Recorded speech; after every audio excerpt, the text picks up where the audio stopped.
Let's see how this is looking.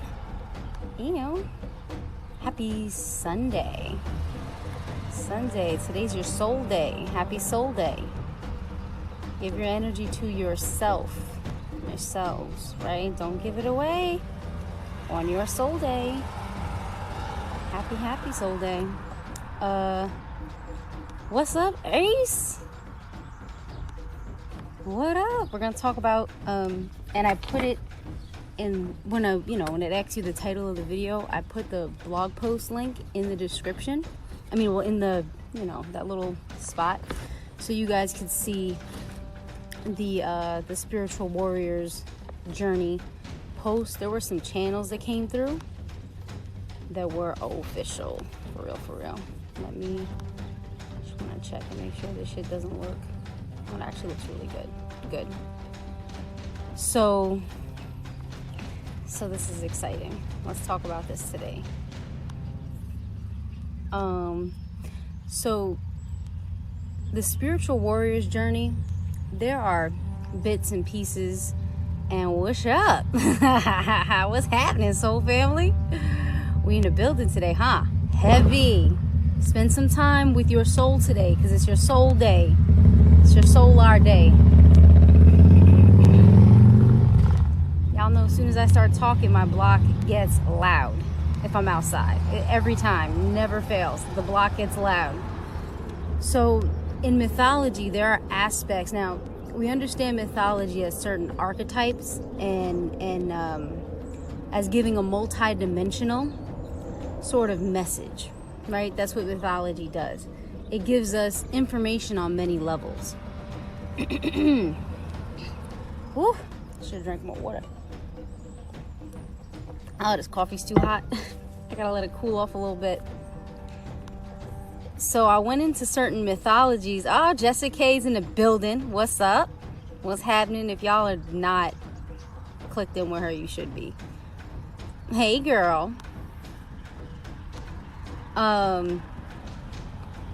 So I would say probably from the 90s. From the 90s on, maybe 5 years, a 5-year stretch, had a lot of spiritual warriors come in on the planet. So a lot of my generation, y'all should be turning 30 soon. Some of y'all are still in the mid-20s, but you're getting towards that time in your life where you're ready to make some changes, and where you're coming to a space that you're starting to step into your purpose. Now, the spiritual warrior's journey some of it is an emotional journey, and that is something that we typically deal with very early in our lives. A lot of it has been scattered in these different traditions only because the warrior archetype has been here. The spiritual warrior archetype is something a little different. Now the manipulation. Now check this out, y'all. And this was a channel I got as I'm writing. I was like, how the fuck do I know this? And so as I was writing, I got this channel. So y'all remember, my generation specifically, we grew up on a lot of Disney movies, right? We grew up on a ton of Disney movies. Walt Disney really gave it to us, the programming, pretty heavy. If you noticed, almost every single one of those movies we resonated with, simply because we were resonated with in the beginning because of our own life, because of our own life experiences, and then the manipulation happened after that. They connected with our trauma first, and then they went and took us on this journey that sort of got us off our path. It never gave a resolution to the trauma that many spiritual warriors do experience early in life. It's something that works to sort of shape us or mold us. And even in the tarot, as we go across the Fool's journey, the Fool really reminds me more of like Buddha, where they have everything very early in life and then they realize that there has to be more.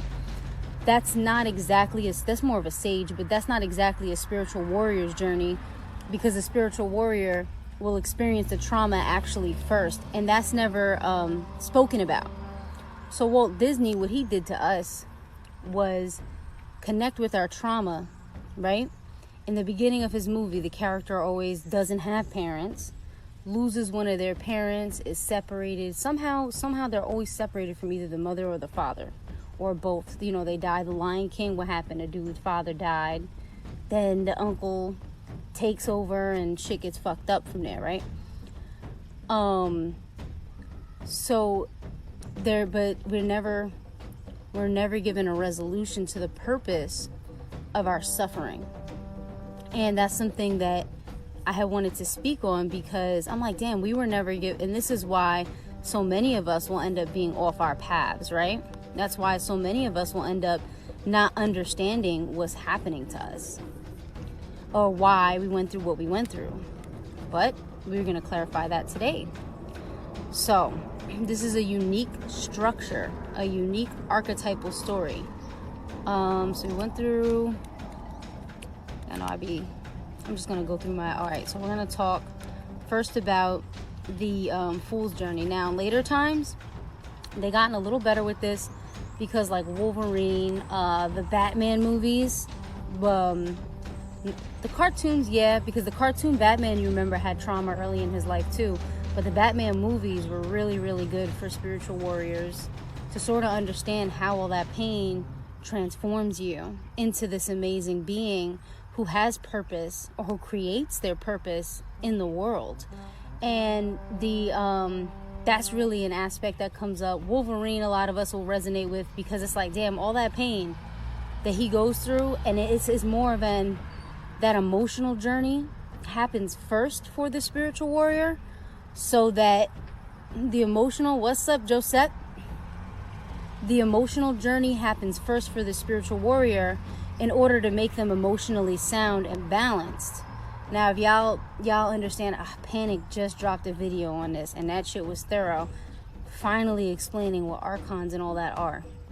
Now, when you get emotionally unbalanced, and sometimes the archons will even jump somebody with a weaker aura, or who doesn't have control over their emotions, so a lot of your family members will get ridden and eat off your energy by trying to provoke you into your emotional body in a more not negative, I can't say negative, because it just is what it is, it's the way the system is, but you know, that has something to do, we sort of go through the emotional stuff first, so that those forces won't affect us later on.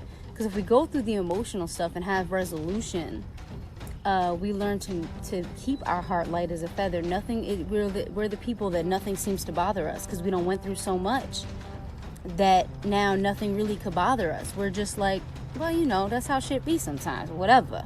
And we just go about our lives, and we do what we got to do while we're here. Hi, Rocky. Look, my dog is so cute. He's like, Mama, where are you? He's hilarious. So that's really a big thing for spiritual warriors. And when we get trapped up or caught up in our emotions, we then lose our ability to complete what we came here to do, and we may end up having to come back because of that. We may not end up having the knowledge of what we really need to do.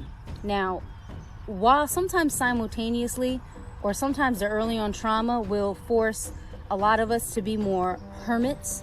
So with spiritual warriors, they'll end up becoming more of the hermit early on, or at the same time, a lot of this stuff is happening for us simultaneously. What's up, Marquise? Welcome. It's your solar day. Make sure y'all all paying some attention to your souls today. You know, giving yourself some soul love.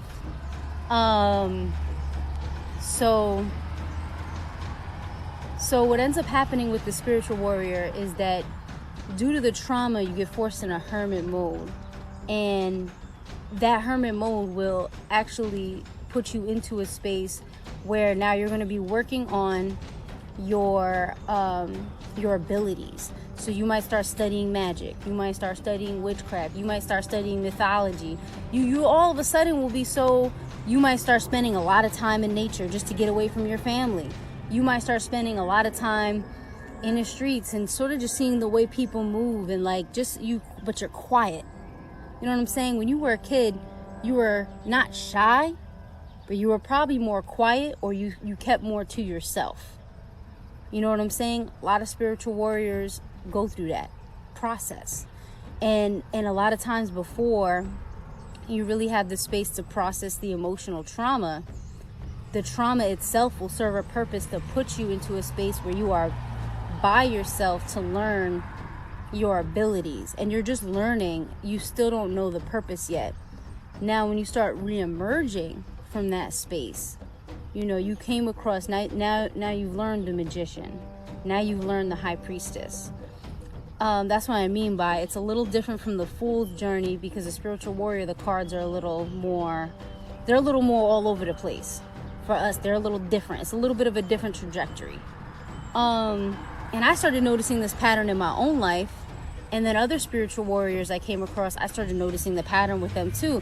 So I was like, damn, I'm not the only one. A lot of us are going through this, and our story is not told. So all this serves a purpose to create this inner strength that's unshakable. And what it is you learn your own personal values, and you learn to cultivate a sort of inner integrity. And we'll get into that in a little bit. You learn that it feels good to protect and help and love people, you know?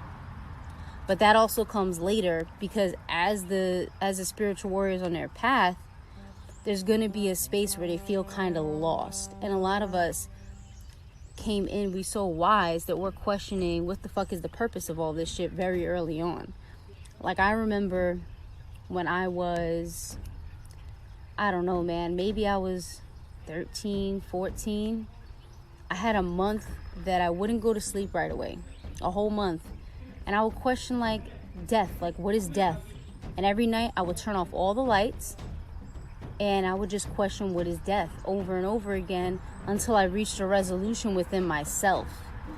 And that's something that a lot of spiritual warriors will do as well. You're not afraid of the dark. You want to understand it. You know what I mean? When you get lost into that world and trying to understand it, and you're doing too much, that's when you get lost in that energy. You're not supposed to get lost. You're supposed to just learn what you need to learn, understand it from one aspect, and you need to really gain.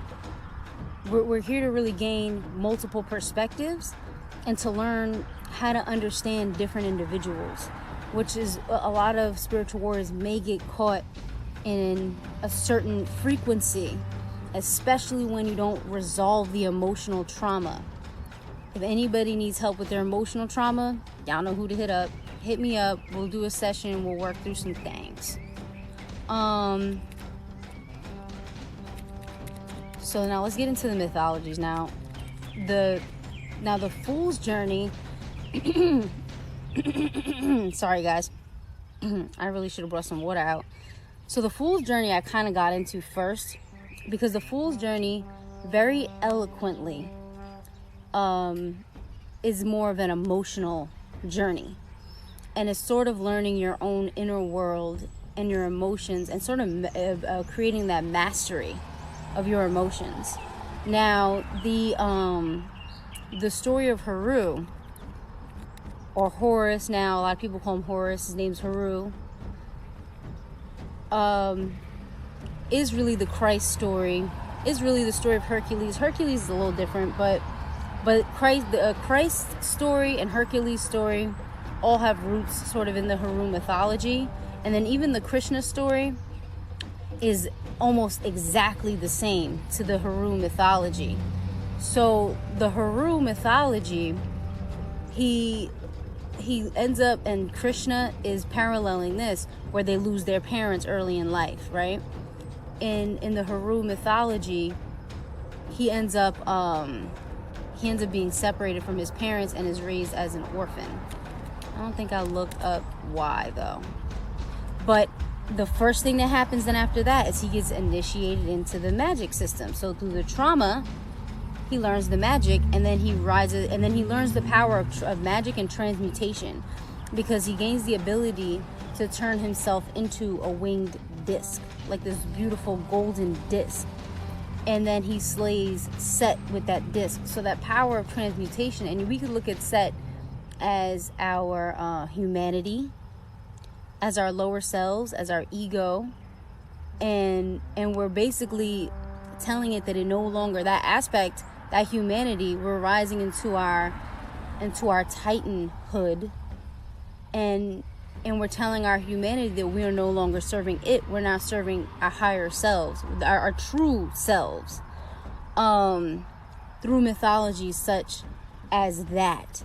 But that is, it's very simple, so anyone can understand it, but it doesn't have the same it doesn't have the same nuances as the emotional journey that you go through with the Fool's journey. That's why I wanted to sort of talk about or reiterate that there are aspects of the Fool's journey, especially when you put the cards in your own order of how you went through your life, that will help you understand what's going on. And in the blog post, that in the title it is, the link to the blog post is there. I actually have a link to the Fool's journey.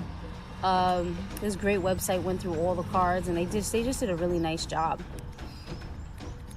All right, so in the Krishna mythology, once again we see that, and he's the 8th incarnation of Lord Vishnu, 8th being the number of, I say 8th, I believe 9th is completion. 8 is connecting the higher and lower more and creating sort of a balance with that. For me, that's how I view 8. And it's also the infinity symbol. So there was a king. What was his name? Let me see if I could grab his name from here right quick. So anyway, there was a king that had imprisoned Krishna's parents. He was told by a seer that one of their children would destroy him. So what he ended up doing was he ended up imprisoning his parents, and Krishna had some help from another deity or from the divine when he was born that ended up saving and protecting him. You guys can go, I think, Sacred Text or other websites that give you like the full story. This is a really well preserved story, so you'll find it almost anywhere if you just Google it, if that resonates with you. But it also shows the aspect that even though we had certain things happen to us in our lives, it seems like the spiritual warrior always gets protected somehow. Like, we're always protected somehow when we are in our ignorance, or that as a baby, as a child, and when we don't know what we're doing yet, or when we don't know what our purpose is yet. You know what I mean? So I put the quote in here too: to whom much is given, much is required. And when you're given such amazing gifts, and when you're given so much light, and when you're given so many abilities that can literally, you can be one of the people that helps to change the world towards a more harmonious trajectory. You know, that's part of your purpose. You can change the world towards a more harmonious trajectory. You're given a lot of gifts. So with these gifts, with these abilities, there's going to be much required of you. You're going to be putting out a lot more energy into your purpose, into your destiny, into others than other people have to, because they don't have the same gifts that you have. So if you want to really fully be able to explore and enjoy the gifts that are coming from spirit or from your soul, you're also going to have this huge responsibility on you. And many of us feel that weight, and we're like, I don't know why. When you start to resist your destiny or what you're supposed to do when you're here, spirit starts fucking you up. You think the archons fuck you up? That's not nothing. That shit is light work. Wait till your higher self starts fucking you up. Your higher self will take everything away from you. Everything. And put you under so much pressure that you end up having no choice but to follow your destiny. And then once you get over the little bullshit resistance from the energies here, and you're just in your purpose and your destiny, it becomes very easy, like a flow. But you're gonna get beaten into your own submission for real by your own damn self, or you just get taken the fuck out. All right, so there was one line in this mythology where, because Lord Krishna was advising Arjuna in the Bhagavad Gita, in that book. And there was a line in here that I thought was so profound for us spiritual warriors. Dog. It says, considering also your duty as a warrior, you should not waver like this, because there is nothing more auspicious for a warrior than a righteous war. So I mean, don't you love, like for me, when I can detach an entity from someone and go really into my warrior shit hard, I go into a form of Kali. In that, I'm like in that energy. I am that energy. I'm even greater than that energy. And I love destroying those entities. I love it. Oh my God. It's like, give me the blood from it. I love it. I love destroying those energies. And I also love helping somebody clear their energy. And I love that they're at peace after. You know, you clearing out all that shit and you giving them peace. And while it takes a lot of energy out of me, God damn, I love that shit so much. I could do it every day and I would be told. Sometimes I walk by people on the street and I'll just pull some entities off of them. And y'all got a little something on you. Let me help you out right quick. Like sweeping the floor. You know what I'm saying? It's like sweeping the floor for someone right quick. And that can go. Now I understand how Kali can go into a frenzy, because I felt that energy come up within myself, where you go too far. And where now, even when somebody just bothers you, you might spiritually bind up their soul, which I did one time to someone. And I felt really bad. So I let them go like 5 minutes later. But I was like, damn, come on, Isabel. And my higher self was like, bitch, nah, you went too far. I was like, all right, I went too far. And that's showing how there's a responsibility with what we're doing here, and where we need to be cognizant or aware that we do have the ability to go too far. And I know a lot of my ancestors from Puerto Rico, they went too far with their magic, and I had to clear a lot of my DNA and karma on that side of the family, because they were doing some shit that was just some low magic bullshit. I call that shit low magic. When you gotta manipulate other people and put curses on them and shit, to me that's low magic. That shit shouldn't even, they shouldn't even be able to affect you, for real. That's how high your energy should be, that you just sitting there like, you don't affect me. Who the fuck you think this is? That's more how I operate though, you know. So as a spiritual warrior, we learn to cultivate an inner integrity, or a code. So the code that we cultivate within ourselves is very similar to what you might resonate with samurais or knights, all shit that I watched as a kid. Samurai Jack. Y'all remember Samurai Jack? That was my nigga. Samurai Jack was everything when I was a kid. I was like, dog, put on Samurai Jack though.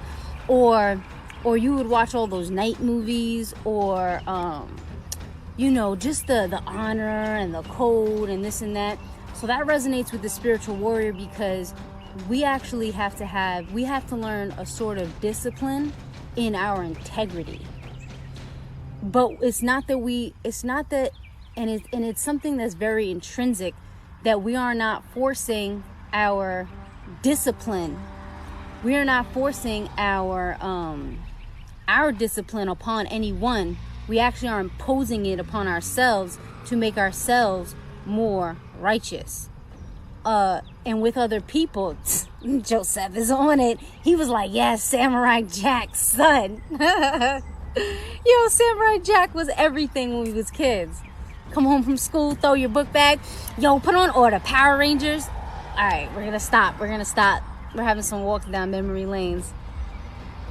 Exactly. Real talk. My vibe's so high. Negativity, Ace said this, gets dissolved in my presence. That's real. That's really how it goes. Hi, Rocky. Hi. My dog is like, you're taking too long. Come inside, Mom. He acting like I'm his mama or something. Come inside, Mom. So we have to learn to cultivate our own code and learn our own inner integrity, sometimes by doing the wrong thing. Like, you might have cheated on someone, or you might have hurt someone, or you might have said something real mean to somebody that was real nasty, and then you just felt so bad after. Like, you couldn't even take how bad you felt. And so through that process, you learned how to cultivate inner integrity. I will not do this, not because I will not do this, and not just to that other person, because it literally defiles my own soul to do this. So I will not do this. Period. To anyone. That's sort of how you get the that inner strength, by cultivating the inner integrity. Now, I also added in here the 8 virtues of Bushido, which is some samurai. These are some samurais.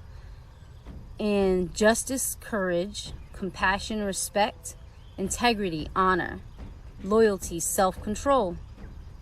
All stuff that resonates with the spiritual warrior. You're like, yo, I fuck with loyalty. I fuck with self-control. I fuck with honor. Honor within your own soul, though. I fuck with integrity. Integrity is a big one for us. I fuck with compassion. I love people. I'm compassionate. I'm understanding. You know what I'm saying? Compassion is a very strong force. I fuck with respect, justice, courage. And we can't having courage is a big one too, because I bet you used one of the ones that used to run into the dark first when you was kids, or you always be the first one. I know I was always the first one doing some shit that we wasn't supposed to be doing. I was the courageous one. You know what I'm saying? So a lot of spiritual warriors have that even as children. They always the one getting into something, or they be the first one in. Justice. We have to learn not to get so involved in justice. As a spiritual warrior, you really got to learn not to get so involved in justice that you get lost in that, because that's something that we'll want to always be into, maintaining the justice, or making sure that people get what they deserve and whatnot. That's something that we're really into. We're like, so make your justice to simply protect the innocent.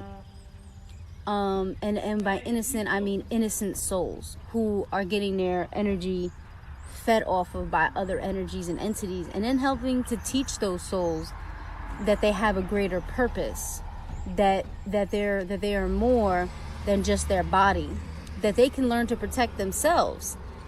That's true justice.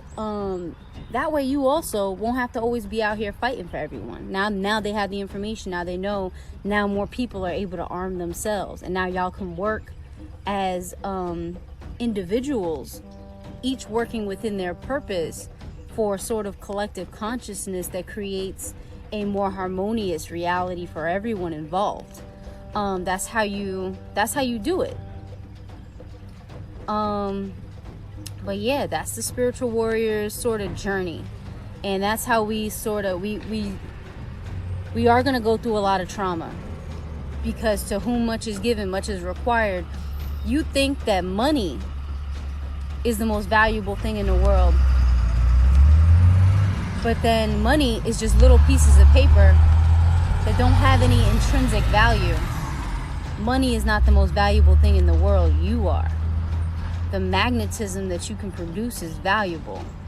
The jewels are within your own soul. You have to start mining them out. You got to start being like the lotus and coming up out of the mud. It's time to ascend yourself and come up out of the mud and stop being food for these energies.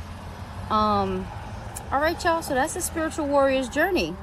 That's what I had to say today. And I hope my spiritual warriors are shady, y'all, fighting a good motherfucking fight for soul sovereignty in this bitch. We freeing as many souls as possible, god damn it. If y'all need some help with your spiritual work, feel free to message me, email me, whatever. If you need a little chakra reading, realign them chakras. If you need a little the soul work masterclass, we're going to be starting a second cycle soon. I think I'm going to do it by the end of this month. I'm going to start the second cycle, because this first cycle has been going so good. It's so much fun. But y'all hit me up and let's get this work done. You know what I'm saying? Let's clear some energy. Let's get y'all on that higher frequency. Okay? That way y'all can get out there and do your work. Because once you get your emotional shit out of the way and balance, it's only going to be easier for you to step into your purpose. That's it. That's all it really is. Yes, to whom much is given, much is required. Always understand that. As a spiritual warrior, you are precious in this world, and you are much needed. All right, y'all. Peace.